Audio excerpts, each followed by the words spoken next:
So, good afternoon, everyone. I welcome you all. Now, see, we just started with the discussion of the basics of the law in the last of the 1 or 2 lectures. तो अभी देखो, पहला अपन ने ये तो basics बातें की थी कि भाई हमारा जो फर्स्ट ग्रुप है सी इंटरमीडिएट का, उसमें 4 सब्जेक्ट्स हैं. उसमें से चौथा सब्जेक्ट जो है वो टैक्सेशन का सब्जेक्ट है. और टैक्सेशन में 2 पार्ट्स हैं. Part 1 is income tax law and part 2 is the GST law. And then we have जो इनकम टैक्स का सब्जेक्ट है वो 60 मार्क्स का है और जीएसटी का सब्जेक्ट 40 मार्क का है. प्लस उसके बाद हमने ये बात की थी कि जो लॉ होता है वो क्यों होता है. तो लॉ इसलिए हमें चाहिए क्योंकि हर चीज का एक सिस्टम और प्रोसीजर होना चाहिए. Am I audible and visible to all? Yes, it is audible and visible to all. Rohit, आपको आवाज नहीं आ रही है तो होपफुली आपके एंड पे कुछ इशू है. एक बार आप या तो लॉग आउट करके लॉग इन कर लो या ठीक है, या हो सकता है साउंड बढ़ा लो या हेडफोन्स लगा लो तो आपको वो क्लियर होगा. तो अभी मैं ये कह रहा था कि लॉ क्यों चाहिए हमको, ये पता हमको चला था. और प्रोसीजर्स कई सारे जो हैं वो होते हैं इनफैक्ट. और जस्टिस के लिए लॉ की ज़रूरत है कि अगर कोई भी लोगों में डिस्प्यूट होता है तो सही क्या है गलत क्या है वो कानून में जो लिखा है वही होना चाहिए. फिर कोई भी गलत करता है तो उसकी कितनी क्या सजा होनी चाहिए, वो सब चीज़ों के लिए लॉ की ज़रूरत है. और लॉ नहीं होगा तो डेफिनेटली बड़ा ही अनसिस्टमैटिक और सब गड़बड़ हो जाएगा. So definitely we need the law. अब लॉ जो होता है वो ब्रॉडली 2 कैटेगरी का होता है, civil and criminal law. And जो सिविल लॉ होता है उस सिविल लॉ में कई सारी फील्ड्स ऑफ लॉ हैं, जैसे कि ऑर्गेनाइजेशन स्ट्रक्चर से संबंधित लॉ है या फिर ट्रांजैक्शन से संबंधित लॉ है, एक्सेट्रा एक्सेट्रा. तो एक ब्रांच ऑफ लॉ हम कह सकते हैं वो है taxation. One of the branch of law is taxation. अब टैक्सेशन में भी 2 तरह के टैक्स होते हैं, direct and indirect tax. So what is a direct tax, what is an indirect tax, उसकी भी बात अपन ने करी थी. ठीक है. उसके बाद अपन ने कहा कि क्रिमिनल लॉ होता है जहां पे कोई गुनाह कर दिया, गलत कर दिया, उसकी सजा वगैरह का लॉ होता है. हालांकि क्रिमिनल लॉ हमारे कोर्स में ऑब्वियसली नहीं होना चाहिए और कोई सीए का भी उस सब लॉ से क्या मतलब है. फिर एक सवाल ये आया था कि why do we have taxes. तो उसका जवाब हमने दिया था कि देश चलाने के लिए टैक्स की जरूरत है. फिर अमीरों से पैसा लेकर गरीबों के बेनिफिट के लिए वो यूज करना चाहते हैं, इसलिए हमें टैक्सेस चाहिए. And third and the last is reforms. We have taxes to do reforms. तो जो भी रिफॉर्म्स हमको करने हैं उसके लिए वी हैव टैक्सेस. और फिर अगर टैक्सेस ना हो तो ठीक है, what if we don't have taxes. कई ऐसे देश हैं जहां टैक्सेस नहीं है तो उन्हें हम कहते हैं टैक्स हेवन. और कंट्रीज टैक्स हेवन क्यों बन जाती हैं, तो हमने उसका रीजन ढूंढा था कि जो इकोनॉमी सरप्लस में होती है, जिनके पास बहुत सारा ऑलरेडी पैसा होता है, उनको टैक्स की जरूरत नहीं होती है देश चलाने के लिए. So they become a tax haven and some countries become tax haven to encourage foreign investment. So therefore they become tax haven. And terrorist वगैरह के लिए भी टैक्स, मतलब लोग कहते हैं कि अगर ये टैक्स हेवन बन गए तो यहाँ पर सब टेररिस्ट वगैरह का पैसा भी जमा हो सकता है. तो वो एक रिस्क फैक्टर रहता है कि टैक्स हेवन बनने के कारण क्या हो सकता है कि जो भी इलीगल और करप्शन और रिश्वत का सब पैसा है वो यहां से रूट हो सकता है. अब टैक्सेस जो होते हैं, ठीक है, वो 2 तरह के होते हैं, direct and indirect tax. India में तो टैक्स है and we have to live with the taxes. तो अभी 2 तरह के टैक्सेस होते हैं, एक होता है डायरेक्ट टैक्स, एक होता है इनडायरेक्ट टैक्स. और डायरेक्ट टैक्स की बेसिक फिलोसॉफी ये होती है कि the levy and the incidence is on the same person, that is a direct tax. And whereas indirect tax की बेसिक फिलोसॉफी ये होती है that the levy is on a different person but the burden is on a different person. तो direct में दोनों same पर है, indirect में दोनों अलग अलग पर है. और अपन ने कुछ एग्जाम्पल भी लिए थे कि जैसे डायरेक्ट टैक्स होता है इनकम टैक्स, या डायरेक्ट टैक्स होता है प्रॉपर्टी टैक्स. और इनडायरेक्ट टैक्स के एग्जाम्पल लिए थे जैसे कि इनडायरेक्ट टैक्स में जीएसटी, कस्टम, ठीक है, स्टैम्प ड्यूटी वगैरह आते हैं. And then we have one statement, उसको अपन ने पिछली बार कहा था कि all the direct taxes are progressive and all the indirect taxes are regressive. तो ये भी अपन ने एक बड़ा इंपॉर्टेंट स्टेटमेंट कहा था कि direct taxes are progressive, indirect taxes are regressive. फिर उसके बाद हालांकि ये मैंने नहीं बताया कि व्हाट इज प्रोग्रेसिव और रिग्रेसिव, मैंने कहा था बाद में बताऊंगा। उसके बाद मैंने कहा था कि देखो अपने को कुल मिलाकर जो है ये कुछ पॉइंट्स पढ़ने हैं, और अगर ये पॉइंट्स हमने पढ़ लिए तो अपन बेसिक्स अपने हो जाएंगे, और फिर finally we can start with the subject of income tax. तो एक तो मैंने ये बताया था कि what are the law systems. दुनिया भर के सभी देशों को लॉ सिस्टम्स के आधार पर दो कैटेगरी में बांटा गया है। There are some countries in the world which are called as common law countries, and there are some countries in the world which are called as civil law countries. Common law countries basically वो देश होते हैं जहां पर कोई written and codified system of law नहीं होता है, वहां पर common sense और logic के आधार पर law चलता है। They are common law countries. दुनिया के पुराने समय की बात करें तो सारे देश ही common law system पर थे। अभी भी हो सकता है कि कुछ देशों में common law system follow होता हो। So in general what we had is that common law system basically वो होता है जहां पर कोई written and codified system of law नहीं होता है, जबकि civil law countries basically वो होती हैं जहां पर एक written और codified system of law होता है। तो वहां हर चीज का कानून उन्होंने लिख दिया और उन्होंने बता दिया कि ये कानून है और इसी के हिसाब से सब कुछ चलेगा। तो अभी सिविल लॉ सिस्टम जो है वो आज से करीबन 250-250 साल पहले दिया गया था, and it was Napoleon who was the, you can say, the person behind all this। तो उनका ये कहना था कि एक written codified system of law होना चाहिए ताकि सब चीजें राजा के डिस्क्रिशन पर ना हो, राजा की जैसी मर्जी हो वैसा ना हो जाए। तो we need to have a written codified system of law, and Latin countries ने ये सिस्टम ऑफ लॉ पहले अडॉप्ट किया था, फिर यूनाइटेड किंगडम ने उस सिस्टम को फॉलो किया था, एंड क्योंकि हम उस समय यूनाइटेड किंगडम की कॉलोनी थे तो हमने भी ये लीगल सिस्टम फॉलो कर लिया। So India has a written and codified system of law. It is the similar system we had in US, इसलिए इन यूके। सो अभी अपना जो इंडिया का सिस्टम है वो बेसिकली यूके से डेराइव होता है, और यूके का जो लीगल सिस्टम है वो लैटिन कंट्रीज से डेराइव होता है, इसलिए कई बार हमारे लॉ सिस्टम में वो लैटिन वर्ड्स हमको देखने को मिलते हैं। अब अपन ने अगली बात ये कही थी कि बहुत सारा पढ़ लिया आप देखो, तो अगली बात ये कही थी कि लॉ बनता कैसे है, how the law is formulated. तो उसका थीम मैंने बताया था कि देखो लॉ बनने का जो तरीका होता है वो ये होता है कि अपने देश में दो लेवल पे लॉ बनता है। सेंट्रल गवर्नमेंट भी लॉ बनाती है, स्टेट गवर्नमेंट भी लॉ बनाती है, एंड सेंट्रल गवर्नमेंट जो लॉ बनाती है वो बेसिकली संविधान में ऐसा दिया हुआ है कि एक बिल बनाया जाता है और वो बिल दोनों हाउसेस ऑफ द पार्लियामेंट में जाता है, लोकसभा एंड राज्यसभा, और दोनों हाउसेस से विथ मेजॉरिटी ये पास होता है। So any bill is constituted, that bill is approved by majority by Lok Sabha as well as Rajya Sabha, और फाइनली प्रेसिडेंट उस पर असेंट देते हैं, और प्रेसिडेंट के असेंट देने के बाद the bill becomes an act. ऐसा ही कंपनी के लॉ में हुआ था कि companies bill became companies act 2013। ऐसा ही जीएसटी में हुआ था कि GST bill became GST act in 2016, और ऐसा ही इनकम टैक्स 2017, और ऐसा ही इनकम टैक्स में हुआ कि इनकम टैक्स बिल आया था 1961 में, एंड दोनों हाउसेस ने पास किया, प्रेसिडेंट ने साइन किया, तो income tax bill became income tax act in 1961। आज अपन जो इनकम टैक्स का लॉ पढ़ रहे हैं 2021 में, वो आज से 60 साल पहले 1961 में पार्लियामेंट ने पास किया था। तो बड़ा पुराना अपना लॉ है, 60 साल पुराना अपना सब्जेक्ट है इनकम टैक्स का एक्ट।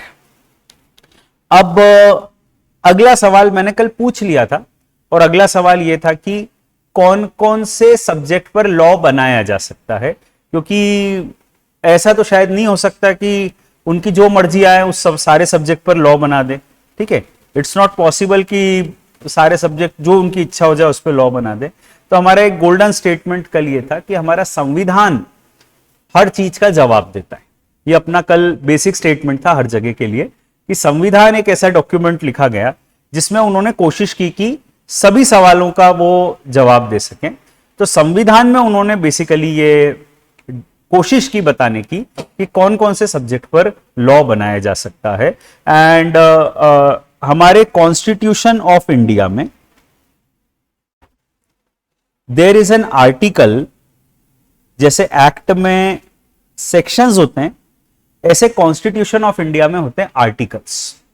तो कॉन्स्टिट्यूशन ऑफ इंडिया में आर्टिकल 245 से लेकर 255 तक एक बिल्कुल चैप्टर है, एक आर्टिकल नहीं बल्कि एक पूरा चैप्टर है जो हमें यह बताता है कि कौन कौन से सब्जेक्ट पर लॉ बनाया जा सकता है। It is not like an open field की जो उनको इच्छा लग जाए उस सब्जेक्ट पर वो लॉ बना देंगे। वो कल मैं आखिरी में कह रहा था कि चश्मा लगाने वाले पर टैक्स नहीं लगेगा और ठीक है हंसने पर टैक्स लगेगा, ऐसी सब मैं बातें कह रहा था। तो वो ऐसा शायद नहीं कर पाएंगे, शायद नहीं कर पाएंगे, अपन देखते हैं कर पाएंगे कि नहीं।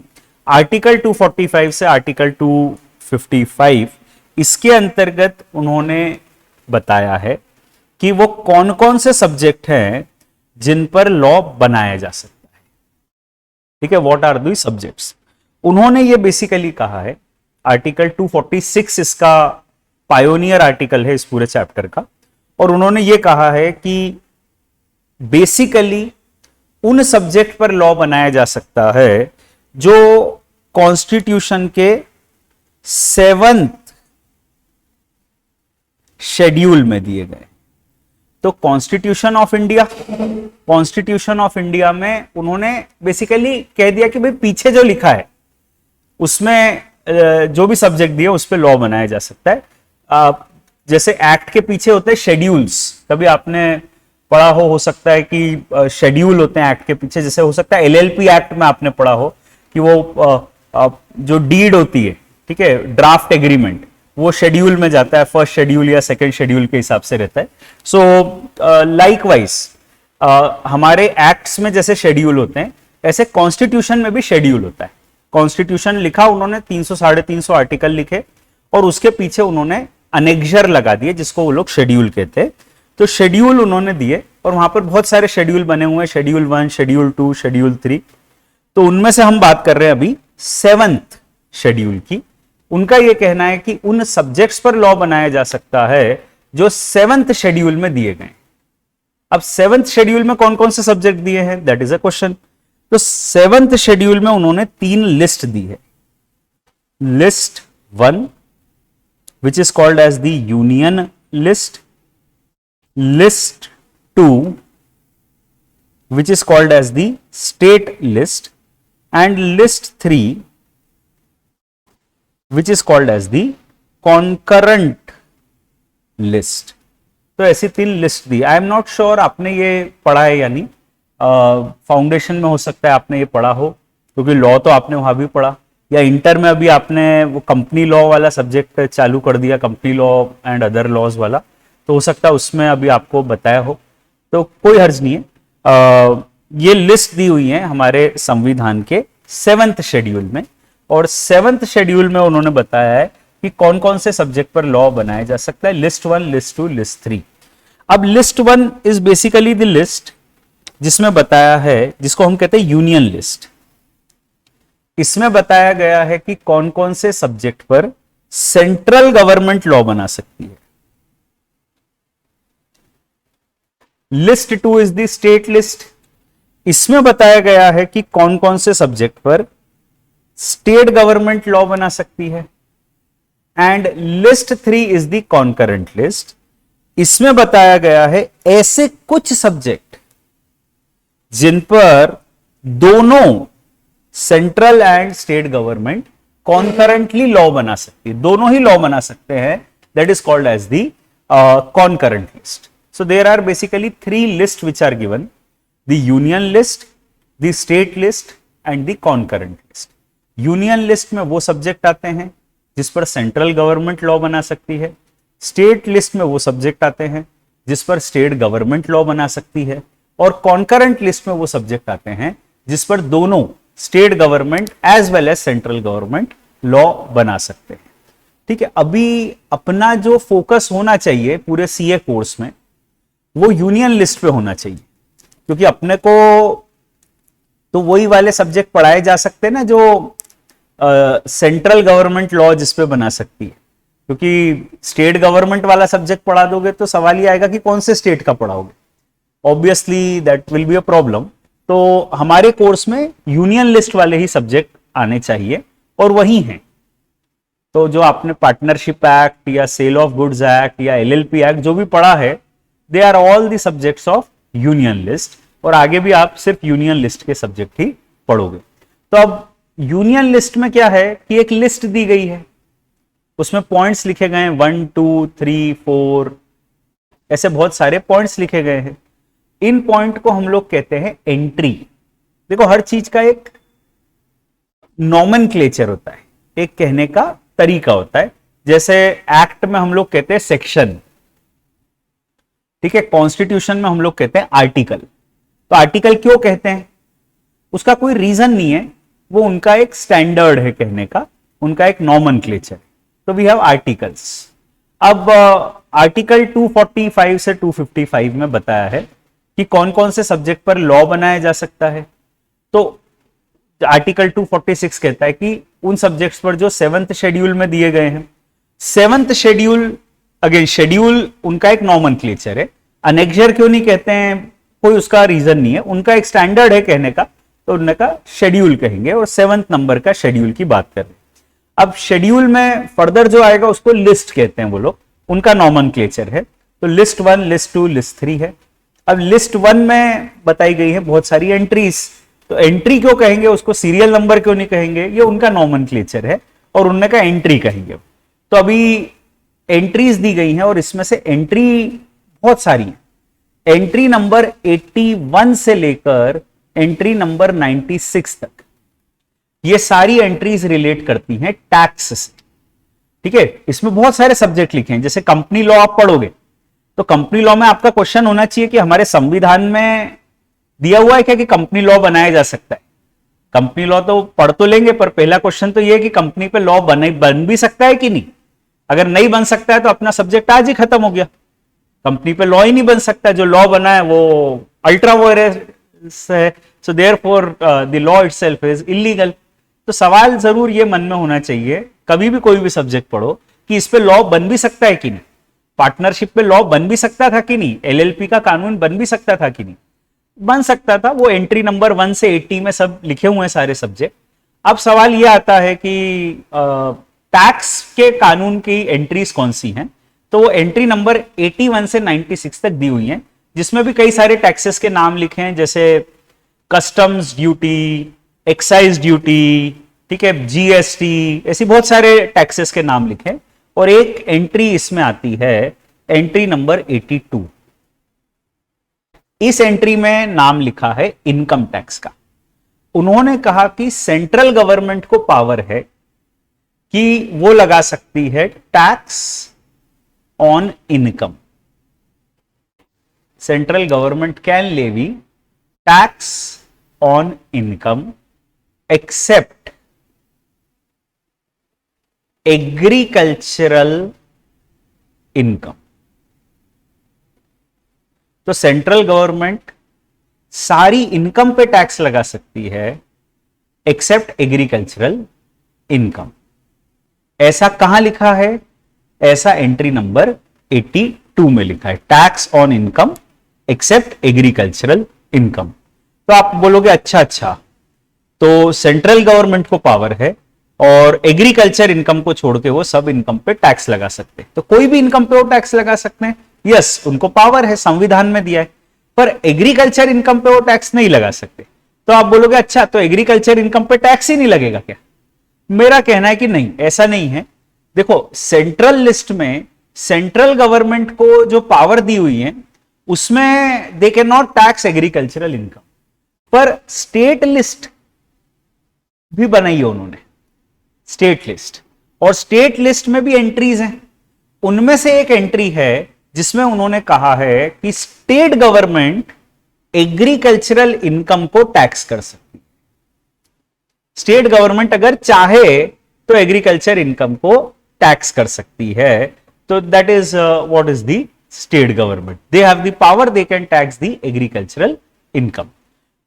तो सेंट्रल गवर्नमेंट बाकी सब इनकम को टैक्स कर लेगी, स्टेट गवर्नमेंट एग्रीकल्चर इनकम को टैक्स कर लेगी। और मैं आपको इन जनरल बता देता हूं कि generally state governments agriculture income को टैक्स नहीं करती है। ठीक है, अभी जैसे एमपी, राजस्थान, छत्तीसगढ़, ठीक है, अपन देखें महाराष्ट्र, यहां बहुत सारी एग्रीकल्चर इनकम होती होगी, पंजाब, हरियाणा, पर वो टैक्स नहीं करते, एग्रीकल्चर इनकम को टैक्स नहीं करते। एक दो स्टेट्स हैं जो एग्रीकल्चर इनकम को टैक्स करते हैं, जैसे केरला में एग्रीकल्चर इनकम टैक्सेबल है एंड असम में एग्रीकल्चरल इनकम टैक्सेबल है। तो वहां की स्टेट गवर्नमेंट ने कानून बनाया है जिसमें वो एग्रीकल्चर इनकम को टैक्स करते हैं। बाकी जनरल रूल ऑफ लॉ ये है कि एग्रीकल्चर इनकम जो है वो टैक्सेबल नहीं होगी। ठीक है, मतलब स्टेट गवर्नमेंट कर सकती है। और किसान जो है वो क्या होता है कि किसान बहुत ही सेंसिटिव लोग होते हैं, देश के सुपुत्र होते हैं वो, और देश में फूड प्रोवाइड करते हैं, नेसेसिटी प्रोवाइड करते हैं। तो किसान को कोई हर्ट नहीं करना चाहता है। नहीं तो चुनाव भी तो आ रहे हैं फिर अभी, ठीक है, आते ही रहते हैं हर 6 महीने में, साल भर में। तो चुनाव के कारण मतलब वोट बैंक बहुत बड़ा अपने को पता है, तो किसान को कोई हर्ट करना नहीं चाहता है। तो किसी स्टेट गवर्नमेंट की हिम्मत नहीं होती कि वो एग्रीकल्चर इनकम को टैक्स कर दे। जो शुरू से करते आ रहे हैं वो कर रहे हैं हम। बाकी अभी रिसेंटली तो कोई स्टेट गवर्नमेंट ने पिछले 20, 30, 50 साल में एग्रीकल्चर इनकम को टैक्स नहीं किया होगा। पावर है उनको, पर वो उस पावर को एक्सरसाइज नहीं करते। एनीवेज, अपना सब्जेक्ट अभी एग्रीकल्चर इनकम पे टैक्स नहीं है क्योंकि वो स्टेट का सब्जेक्ट है। अपना सब्जेक्ट है income tax on all income except agriculture income. आपको वैसे भी पता होगा, बचपन से सबको पता होता है कि एग्रीकल्चर इनकम टैक्स फ्री होती है, उस पर टैक्स नहीं लगता है, किसानों को टैक्स नहीं लगता है। तो किसानों को इंसेंटिव उन्होंने जरूर से दिया है। यहां भी अपन वही देख रहे हैं कि एग्रीकल्चर इनकम को टैक्स नहीं किया जाएगा। अब एक चीज और बता देता हूं कि एंट्री नंबर 1 से 96 तक में स्पेसिफिक नाम लिखे हुए हैं कि कंपनी पे लॉ, एलएलपी पे law, custom duty, income tax, like that. और फिर उन्होंने एक एंट्री दी है, एंट्री नंबर 97। ये एंट्री समझना बहुत इंपॉर्टेंट है। ये एंट्री में उन्होंने ऐसा लिखा है, एनी अदर लॉ। ठीक है, पहले तो उन्होंने कहा कौन कौन से सब्जेक्ट पर लॉ बनाया जा सकता है, लिस्ट दे दी, इनकम पे टैक्स, कंपनी पे लॉ, फर्म पे लॉ, ये सब लिख दिया। और आखिरी में कह दिया एनी अदर लॉ, मतलब जो लॉ की हमको इच्छा हो जाए वो लॉ हम बना सकते हैं। ठीक है, तो ये एंट्री इतनी ओपन एंडेड है, इसको हम लोग अक्सर कहते हैं residuary clause. This is called as residuary clause. Basically इस एंट्री के अंतर्गत उनकी जो भी सब्जेक्ट पर मर्जी आ जाए उस पर वो लॉ बना सकते हैं। ठीक है, residuary clause, any other law as they think fit. तो दैट इज इट। अभी देखो, आज से 20-30 साल पहले एक टैक्स हुआ करता था, सर्विस टैक्स। सुना हो आपने सर्विस टैक्स? अभी 2-3 साल पहले तक भी था, बाद में वो जीएसटी में मर्ज हो गया, गुड्स एंड सर्विस टैक्स आ गया। बाकी सर्विस टैक्स का कानून जब वो लाए थे, 1993 की बात है, और उस समय फाइनेंस मिनिस्टर थे मनमोहन सिंह जी। तो वो सर्विस टैक्स का लॉ लेकर आए थे। तो उन्होंने सर्विस टैक्स का लॉ लाए थे, तब बड़ी कंट्रोवर्सी हुई थी। लोगों का यह कहना था कि सर्विस टैक्स का लॉ आप ले कैसे आए, बिकॉज हमारे संविधान में जो एंट्री नंबर 1 से 96 है, उसमें किसी भी एंट्री में यह नहीं लिखा हुआ है कि आप सर्विसेज पे टैक्स लगा सकते हो। आप गुड्स पे टैक्स लगा सकते हो, पर सर्विसेज पे टैक्स लगा सकते हो, ये किसी भी एंट्री में नहीं लिखा है। 1 से 96 में किसी में भी नहीं लिखा है। तो उनका बहुत ही एक स्टैंडर्ड सा जवाब था, हाँ ठीक है 1 से 96 में नहीं लिखा है, हम भी मान रहे हैं, पर हमारे पास एक ब्रह्मास्त्र है और वो है एंट्री नंबर 97, और उसमें लिखा हुआ है we can make any other law whatever we think fit. तो हमारी इच्छा हो रही है सर्विस को टैक्स करने की, हम सर्विसेज को टैक्स कर सकते हैं, संविधान में हमको पावर है। सुप्रीम कोर्ट तक मामला गया, सुप्रीम कोर्ट ने कहा यस, सर्विसेज पे टैक्स लगाया जा सकता है क्योंकि एंट्री नंबर 97 में उनको पावर है कि वो सर्विसेज को टैक्स कर सकते हैं। तो getting back to the thing, what I was saying boss, कि इनकम पे टैक्स लगाया जा सकता है क्या? ये अपने को पता होना चाहिए, क्योंकि अगर इनकम पे टैक्स लगा ही नहीं जा सकता था तो आज अपना सब्जेक्ट अभी खत्म हो जाता। मैं कहता इनकम टैक्स का सब्जेक्ट खत्म, क्योंकि इनकम पे टैक्स लग ही नहीं सकता, चैप्टर सिलेबस खत्म। पर अनफॉर्चुनेट सी बात है बहुत कि इनकम पे टैक्स लगाने का पावर सेंट्रल गवर्नमेंट को है। वो पावर कहां दिया है अब आपको याद होना चाहिए। अपने सब्जेक्ट में देखो ऑब्जेक्टिव्स भी आते हैं, ठीक है। आपको पता होगा कि कुछ ऐसे पेपर्स होते हैं जिसमें आपको एमसीक्यूज भी पूछे जाते हैं, तो टैक्स के सब्जेक्ट में एमसीक्यूज भी आएंगे। यहां पर 70% of the marks will be based on your subjective exam and 30% of the marks will be objective. Income tax 60 number का है, तो 60 नंबर का 30% मतलब 18 नंबर का ऑब्जेक्टिव्स आएंगे, ठीक है। और बाकी 42 मार्क्स के सब्जेक्टिव क्वेश्चंस आएंगे। तो ये ठीक है, अपने को ध्यान होना चाहिए इनकम टैक्स में 18 नंबर के ऑब्जेक्टिव्स आएंगे। तो ऑब्जेक्टिव्स अपने को तैयार करना है, एमसीक्यूज तैयार करना है, जिसमें सिर्फ पॉजिटिव मार्किंग होती है। अभी आप लोग फाउंडेशन दे चुके हो, वहां भी होते हैं ना एमसीक्यूज, तो वहां नेगेटिव मार्किंग थोड़ी होती थी, यहां भी नहीं होती है। सीए में नेगेटिव मार्किंग नहीं करेंगे, वो नहीं करते, ठीक है। अभी तो नहीं करते, बाद में पता नहीं। तो नेगेटिव मार्किंग नहीं है, तो आए या नहीं आए अपने को तो टिक मारना ही है, 4 में से एक ऑप्शन। कई लोग तो सीए फाउंडेशन मतलब भगवान का इतना भरोसा रहता है कि टिक तो मार ही दो, ठीक है।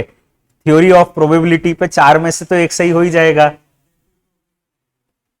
ठीक है। अभी पता नहीं फाउंडेशन में नेगेटिव हो गई क्या, ऑब्जेक्टिव पेपर्स में नेगेटिव हो गई, इंटर में नहीं है। तो आप यहां बिल्कुल तुक्का मारना, दिल से मारना, जो मजा आए उस पर तुक्का मार देना, कोई टेंशन नहीं है, ठीक है। चलो अभी ये बात हो जाती है, अब आगे चलते। तो 97 is the entry which is very important I said, और इनकम टैक्स के लिए 82 is the entry which is very important, ठीक है। अब मेरी बात को समझो। हमारे कॉन्स्टिट्यूशन ऑफ इंडिया में आर्टिकल 245 से 255 इसमें बताया है कि कौन से सब्जेक्ट पर लॉ बनाया जा सकता है, और ये आर्टिकल्स बेसिकली रेफर करते हैं टू दी 7th शेड्यूल। उन सब्जेक्ट पर लॉ बनाया जा सकता है जो 7th शेड्यूल में दिए गए हैं। 7th शेड्यूल में दी गई है लिस्ट 1, लिस्ट 2 एंड लिस्ट 3।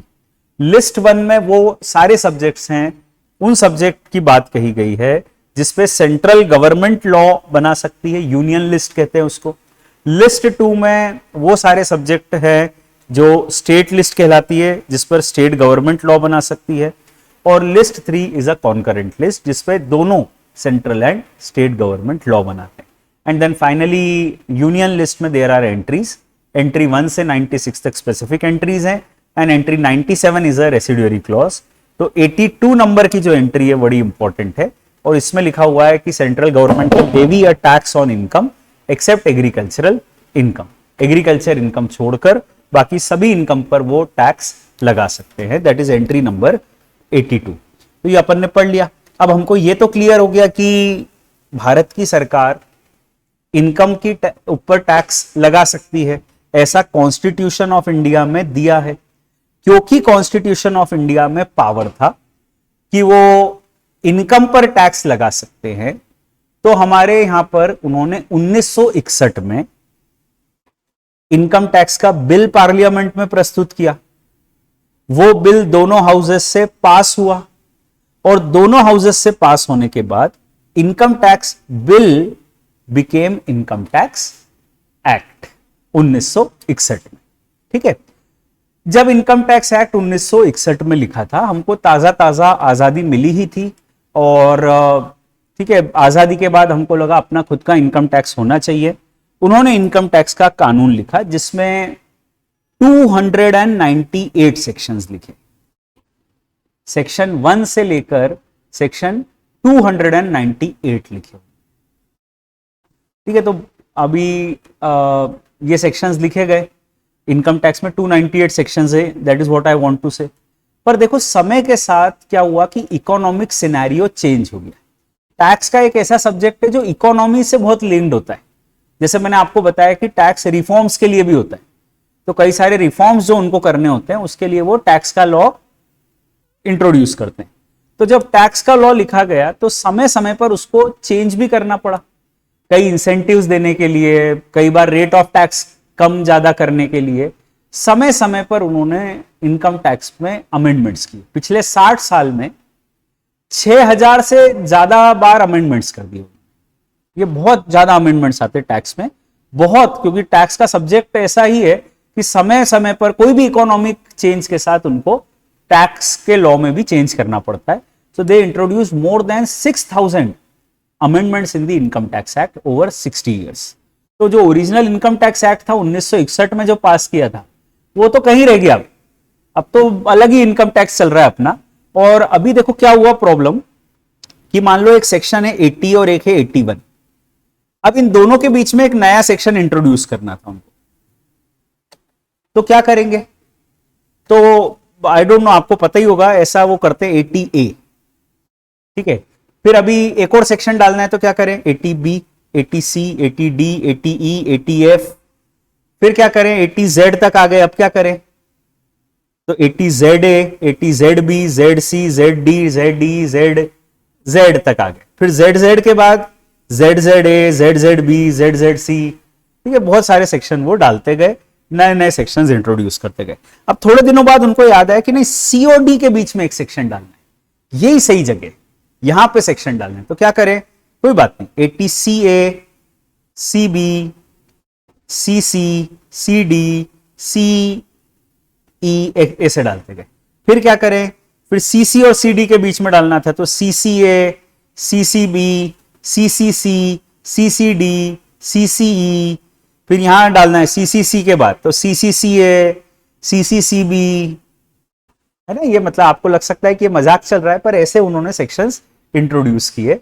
और उन्होंने आज की तारीख में अगर अपन देखें तो नंबर तो 1 से 298 ही है, पर बीच बीच में बहुत सारे सेक्शंस इंट्रोड्यूस भी हो गए, बहुत सारे सेक्शन डिलीट भी हो गए, और आज की तारीख में इफेक्टिवली 750 से ज्यादा सेक्शन होंगे जो एप्लीकेबल है, ठीक है। आज इनकम टैक्स का छोटा सा अपना लॉ है और बहुत ही सिंपल सा लॉ है, उसमें केवल 750 सेक्शंस है जो आज की तारीख में एप्लीकेबल है। समबडी वुड बी वंडरिंग कि अभी इनकम टैक्स पढ़ रहे हैं तो अच्छे से पढ़ेंगे हम, क्योंकि सर ने बोला अभी एक आध दिन पहले कि इनकम टैक्स बहुत इंपॉर्टेंट सब्जेक्ट है और चार्टर्ड अकाउंटेंट्स को मतलब जाना जाता है कि इनकम टैक्स आता होगा, तो अच्छे से पढ़ेंगे, PhD करके ही निकलेंगे इनकम टैक्स में।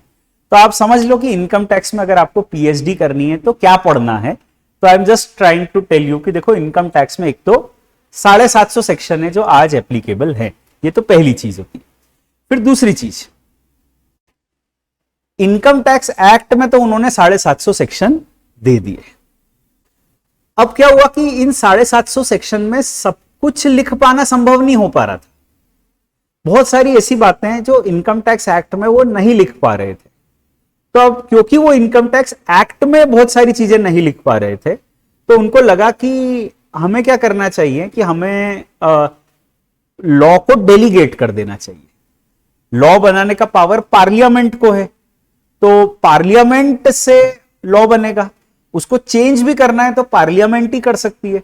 तो हर चीज के लिए पार्लियामेंट के पास जाना उचित नहीं भी होता है। पार्लियामेंट में जाओ तो वहां पे बहुत बहस होती है, ठीक है, वो मैंने कल परसों बताया था कि बहुत प्रॉब्लम होती है लॉ पास करने में। तो पार्लियामेंट में जाके हर चीज को चेंज करना मुश्किल होता है। तो सरकार क्या करती है, सरकार अपना लॉ बनाने का पावर डेलीगेट कर देती है। लॉ बनाने का पावर तो पार्लियामेंट को है, पर पार्लियामेंट अपना लॉ बनाने का पावर जो है वो डेलीगेट कर देती है। और वो हमेशा एक अथॉरिटी को अपॉइंट करते हैं। जैसे इनकम टैक्स में एक अथॉरिटी है central board of direct taxes. मैं एम नॉट श्योर आपने शब्द सुना हो कभी, central board of direct taxes, केंद्रीय प्रत्यक्ष कर बोर्ड। तो central board of direct taxes को उन्होंने अपॉइंट कर दिया और उन्होंने ये कह दिया कि central board of direct taxes अब इनकम टैक्स में बहुत सारी चीजें लिख सकती है। इनकम टैक्स एक्ट में उनको जहां जहां ऐसा लगा कि हमको ये पावर डेलीगेट कर देना चाहिए, तो इनकम टैक्स में उन्होंने एक्ट में ये लिखा, this may be done as may be prescribed. ठीक है, जो भी जैसे इनकम टैक्स का हिसाब देना पड़ता है अपने को हर साल, हिसाब को हम लोग कहते हैं रिटर्न।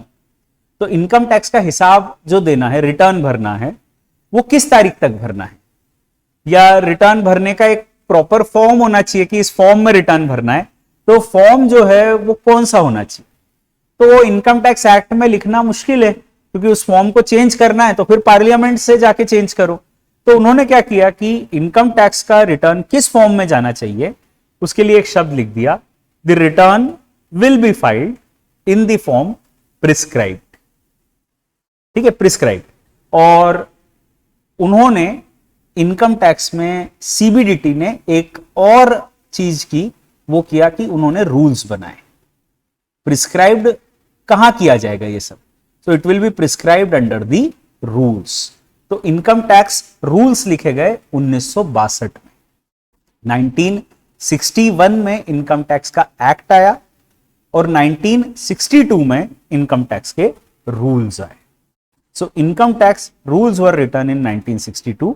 इसमें रूल्स हैं, रूल 1, रूल 2, रूल 3, रूल 4, ऐसे 150 रूल्स लिखे गए करीबन। अब ये लिखे तो 150 गए थे, पर समय समय के साथ जब एक्ट भी बदल गया तो रूल्स भी बदलने पड़े। तो और आज की तारीख फिर वही हुआ, 11 और 12 के बीच में अभी नए रूल डालने हैं, तो क्या करें, 11A, 11B, 11C, 11D, 11U, 11UA, 11UB, 11UC, 11UUA। ठीक है, ऐसे बहुत सारे उन्होंने रूल्स लिखे, और ऐसे करके आज की तारीख में 450 से ज्यादा रूल्स होंगे जो एप्लीकेबल होंगे। ठीक है, तो अगर आपको ये लगता है कि हमको तो मास्टरी करनी है इनकम टैक्स में, सीए इंटर में बिल्कुल एक्सपर्ट बन के निकलेंगे इनकम टैक्स में, कोई टेंशन की बात नहीं है। 750 सेक्शन है, 450 रूल्स हैं। फिर उसके बाद समय समय पर क्या होता है कि जो उनका central board of direct taxes है, वो कई तरह के नोटिफिकेशंस जारी करते हैं। अभी जैसे कोरोना वायरस आ गया, और कोरोना वायरस आने के बाद अभी बहुत सारी चीजें करने की तारीख उनको बढ़ानी पड़ी। मान लो आपको इनकम टैक्स में हिसाब देना है, रिटर्न भरना है, तो रिटर्न भरने की एक कट ऑफ डेट है, इस तारीख तक रिटर्न भरना है, पर उस समय तो लॉकडाउन लगा हुआ है, अब रिटर्न कैसे भरे। तो उन्होंने कहा ठीक है, हम ये डेट एक्सटेंड कर देते हैं। तो ये डेट्स एक्सटेंड करने के लिए उन्होंने अपनी तरफ से सर्क्यूलर्स एंड नोटिफिकेशंस जारी किए। ऐसी कई सारे चीजों पर वो अपना क्लेरिफिकेशन देते रहते हैं कि ये उनका सोचने का तरीका है, उनका नजरिया है। उसके लिए वो समय समय पर सर्क्यूलर्स एंड नोटिफिकेशंस जारी करते हैं। ठीक है, अब इनकम टैक्स के सब्जेक्ट में समय समय पर सीबीडीटी अपनी तरफ से सर्क्यूलर्स एंड नोटिफिकेशंस जारी करती है। और ये जो सर्कुलर्स एंड नोटिफिकेशंस जारी किए जाते हैं, ये बहुत सारे होते हैं, मतलब हर 2-4 दिन में एक आध सर्कुलर आते रहता है। इस हम कहें स्पीड से आते हैं सर्कुलर, और 25-50 हजार सर्कुलर आज तक आ चुके होंगे। आज भी अगर हम देखें तो आज की तारीख में करीब करीब 10,000 से ज्यादा सर्कुलर होंगे जो रेलेवेंट होंगे। ठीक है, 10,000 से ज्यादा सर्कुलर्स होंगे जो आज भी रेलेवेंट होंगे। इतने सारे सर्कुलर्स हैं जो समय समय पर दिए गए। अब उसके बाद इनकम टैक्स एक ऐसा सब्जेक्ट है जहां पर 2 पार्टीज हैं, एक है टैक्स पेयर,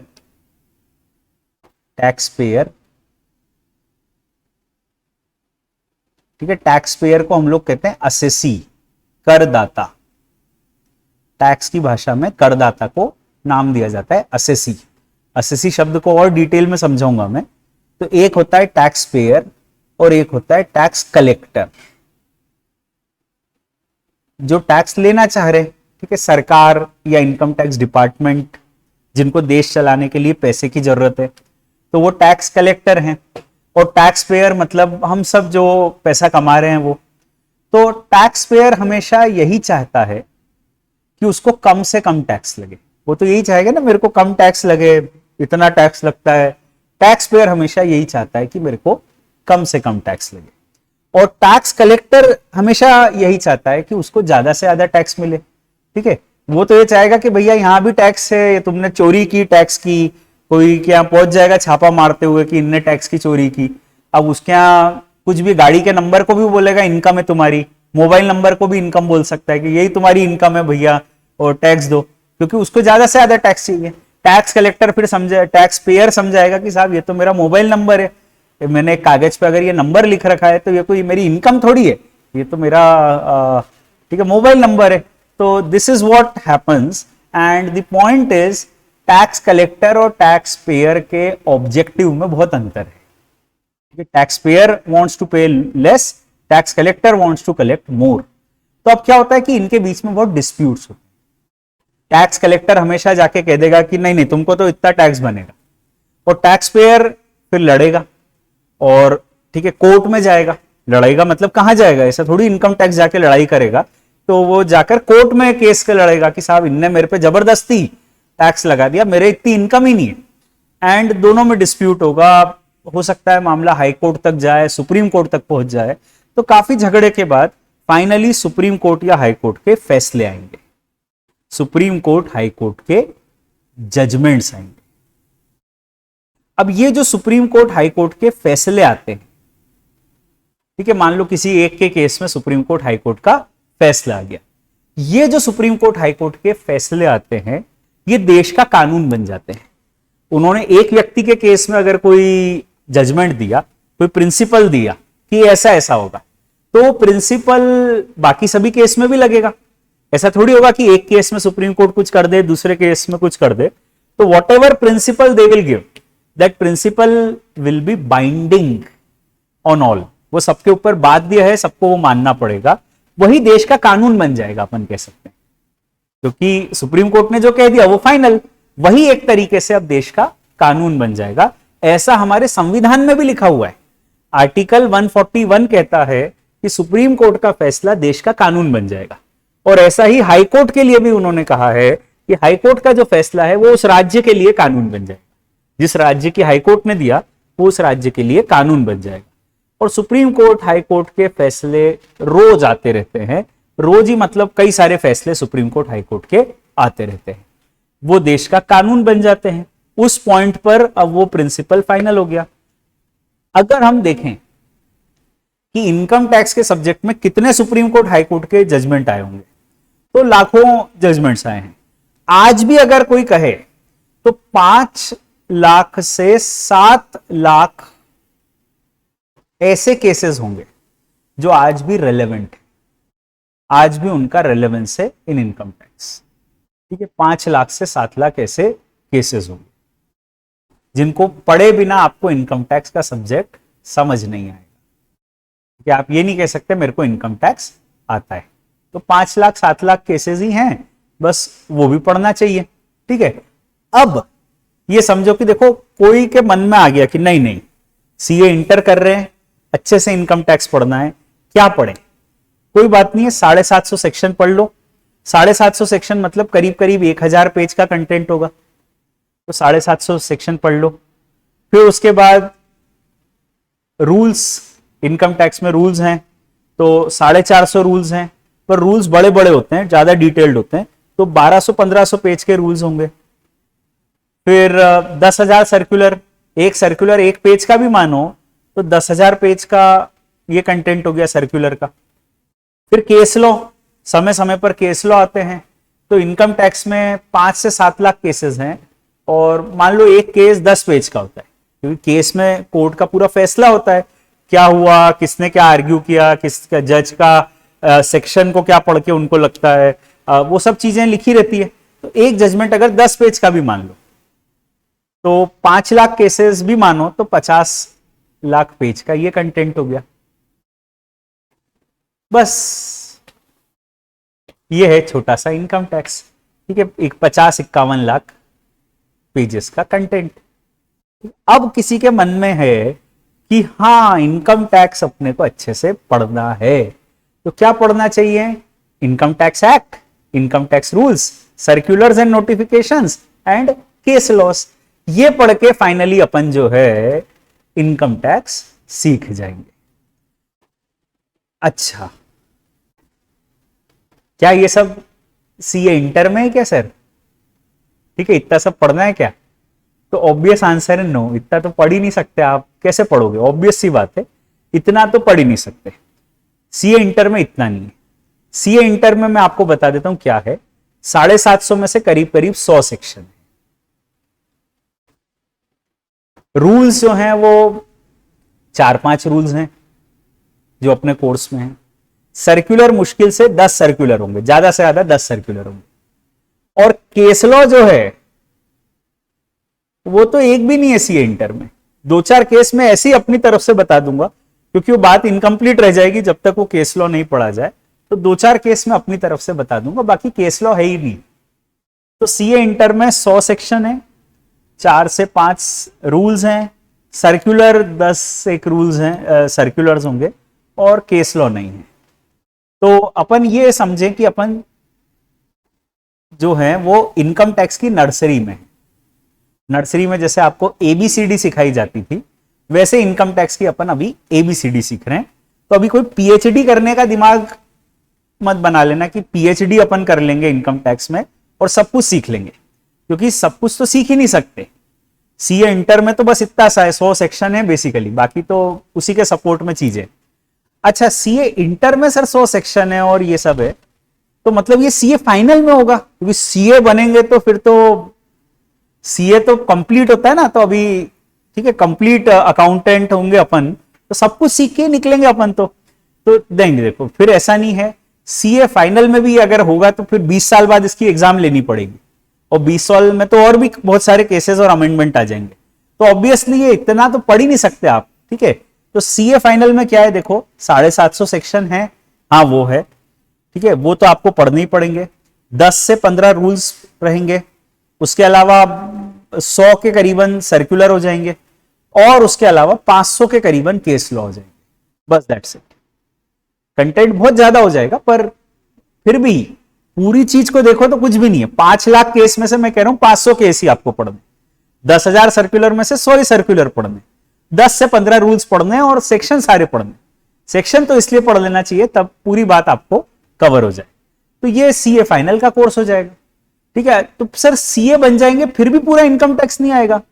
हाँ, पूरा इनकम टैक्स सीए बनने के बाद भी नहीं आएगा, क्योंकि जीवन भर आप धीरे धीरे पढ़ते जाना और करते जाना। ऐसा थोड़ी कि किसी को पूरा इनकम टैक्स आता है, ठीक है। मुझे भी नहीं आता पूरा इनकम टैक्स, मुझे भी तो 5 लाख केसेस थोड़ी याद होंगे, ठीक है, पढ़े ही नहीं मैंने आज तक कितने। तो डेफिनेट सी बात है, वो सब्जेक्ट जो है इनकम टैक्स का, वो रिसर्च का सब्जेक्ट है। अभी जो आप पढ़ रहे हो वो इनकम टैक्स की एक स्टूडेंट अप्रोच ऑफ स्टडी है। स्टूडेंट अप्रोच ऑफ स्टडी में आप क्या है कि उसके लॉ को पढ़ रहे हो, सेक्शन को पढ़ रहे हो, उसके रूल्स को पढ़ोगे, जो भी सर्कुलर है वो पढ़ोगे। ये स्टूडेंट की अप्रोच है। और जब हम प्रोफेशनल बन जाते हैं तो हमारे सामने एक इश्यू आता है, एक क्वेरी आती है, एक प्रॉब्लम आती है। क्लाइंट का एक क्वेश्चन रहता है कि साहब हमारे साथ ऐसा हो गया, इनकम टैक्स में अब इसका क्या होगा। मेरी साहब मैंने जमीन बेच दी और इतना मुनाफा हुआ, इनकम टैक्स में अब इसका क्या होगा। तो आप क्या करते हो कि आप ऐसा नहीं कि पूरा एक से आखिरी तक सेक्शन पढ़ते हो और वैसा नहीं करते हो, आप उस पर्टिकुलर पॉइंट पर इनकम टैक्स में रिसर्च करते हो कि उसका सेक्शन क्या है, कोई रूल्स हो सकते हैं, सर्कुलर्स हो सकते हैं उस बात को लेके, कोई केस लॉ हो सकते हैं उस तरह के ट्रांजैक्शंस को लेके, और उस सब रिसर्च के बेसिस पर आप एक अपना ओपिनियन देते हो कि साहब मेरे हिसाब से तो आपको इतना इनकम टैक्स लगेगा, या इनकम टैक्स नहीं लगेगा, या इतना ही लगेगा, या ज्यादा लगेगा। तो you form an opinion, that is the subject of research. पर वो सीए होने के बाद आता है, ठीक है। सीए कर रहे हैं जब अपने को एक स्टूडेंट की अप्रोच में चलना है, और सारे सेक्शंस जो अपने सामने आएंगे जितने अपने कोर्स में हैं उतने पढ़ना है। क्योंकि अगर उतने सेक्शन आपने पढ़ लिए तो मैं ये कहूंगा कि 90% आपको इनकम टैक्स क्लियर हो गया। कैसा क्या होगा, वो 90% क्लियर हो गया। अब कोई बारीकी में जाना है तो उसके लिए फिर आपको डिटेलिंग में रिसर्च करनी पड़ेगी कि उसके ऊपर section, circular, case law, rules etcetera etcetera देखने पड़ सकते हैं। That is a matter of research. तो उसमें हम रियल लाइफ में उस पर्टिकुलर पॉइंट पर जाकर रिसर्च करते हैं। रिसर्च अपने कोर्स में नहीं है, अपने कोर्स में सिर्फ इनकम टैक्स का लॉ है, सेक्शन है, दैट इज इट। तो ठीक है, बिल्कुल टेंशन मत लेना, ऐसा मत सोचना कि बहुत पढ़ना पड़ेगा। ठीक है, पढ़ना तो बहुत पड़ेगा ही, पर उतना नहीं पढ़ना पड़ेगा जितना आप सोच रहे हो कि अपने को कोई 5-50 लाख पेजेस पढ़ने पड़ेंगे, उतना आप पढ़ नहीं सकते, मैं पढ़ा नहीं सकता। ऑब्वियस सी बात है कि उतना नहीं पढ़ना है, ना इंटर में पढ़ना है ना फाइनल में पढ़ना है। इंटर में बेसिकली आपका 300-400 पेज का कंटेंट रहेगा। मैं आपको 200 पेज के करीबन नोट्स दूंगा और उसके अलावा कुछ क्वेश्चन वगैरह कराऊंगा क्लास में। 300-400 पेज का अपना कंटेंट रहेगा जिसमें अपनी सारी चीजें हो जाएगी। तो बिल्कुल पैनिक करने की जरूरत नहीं है। We have to study only some 100 sections, that's it, and to support them कुछ रूल्स और सर्कुलर्स पढ़ेंगे। So this is what you have in the course. कई लोगों का ये रहता है ना, कोर्स क्या है ये समझ आ जाए तो फिर पढ़ाई करें। तो ये 60 नंबर का अपना कोर्स है, ठीक है, 60 नंबर का कोर्स है। मैं ऐसा कहता हूं, देखो कि सीए इंटर में आपको जो इनकम टैक्स का सब्जेक्ट है उसमें 60 नंबर के लिए आपको केवल 2000 बातें याद रखनी है, ठीक है। आपके सेक्शन वगैरह कितने भी हो, बातें आपको 2000 याद रखनी है बस, और ज्यादा नहीं है। ये 2000 बातें जो है ये याद रख के आपको सब कुछ क्लियर हो जाएगा, ठीक है। कई लोगों का क्वेश्चन ये होगा कि साहब मॉड्यूल से पढ़ें क्या? मेरा रिकमेंडेशन है मत पढ़ो, मॉड्यूल से पढ़ने की जरूरत नहीं है। मॉड्यूल से आप सिर्फ क्वेश्चन करो। मॉड्यूल में क्या 1000, 1500, 2000 पेज के मॉड्यूल आएंगे आपको, अभी किसी को आए थोड़ी होंगे अभी, पर आप साइट पे देखोगे तो यू विल सी कि बहुत लेंदी होता है मॉड्यूल से पढ़ना, उतना पढ़ नहीं पाओगे आप, और कोई मतलब भी नहीं है। वो उनने क्या है कि मॉड्यूल लिखे भी कहीं से कॉपी वॉपी करके, एक्ट से सेक्शन कॉपी करके लिखा होगा, तो लैंग्वेज भी बड़ी क्लेश्ड होती है, तो मॉड्यूल से नहीं पढ़ सकते। अपने को नर्सरी जैसा पढ़ना है तो वी हैव टू स्टडी बोलचाल की भाषा में, लेमैन वाली भाषा से अपन चालू करना चाहिए। एकदम वो लीगल भाषा में चले जाओगे तो गड़बड़ हो जाएगी। तो मॉड्यूल से सिर्फ क्वेश्चन करेंगे अपन, क्वेश्चन ही करने चाहिए, और कुछ करने की आवश्यकता नहीं है, ठीक है। उसके अलावा ठीक है, मॉड्यूल्स जो हैं आपको मई 22 के, आई डोंट नो अभी अवेलेबल है कि नहीं, साइट पे आप एक बार चेक कर लो। अगर मई 22 के मॉड्यूल्स अवेलेबल हैं तो उनको डाउनलोड करके रख लेना, सो दैट वो अपने को रेफरेंस मटेरियल के रूप में काम आएंगे। बाकी मेरी तरफ से मैं नोट्स दूंगा। मेरी कोशिश ये रहती है कि मैं बड़ा समराइज्ड वे में इनकम टैक्स को समझाऊं। तो देखो मेरे नोट्स इस तरह के रहेंगे जो आपको प्रिंटेड फॉर्म में मिलेंगे। मैं उसको आपको स्क्रीन पे दिखा देता हूँ। This is how the notes will be. तो जैसे ये पहला चैप्टर आ गया इंट्रोडक्शन, कलरफुल रहेंगे, जैसे स्क्रीन पे आपको दिख रहा है ना, नोट्स प्रिंटेड भी कलरफुल रहेंगे, ब्लैक एंड व्हाइट नहीं रहेंगे।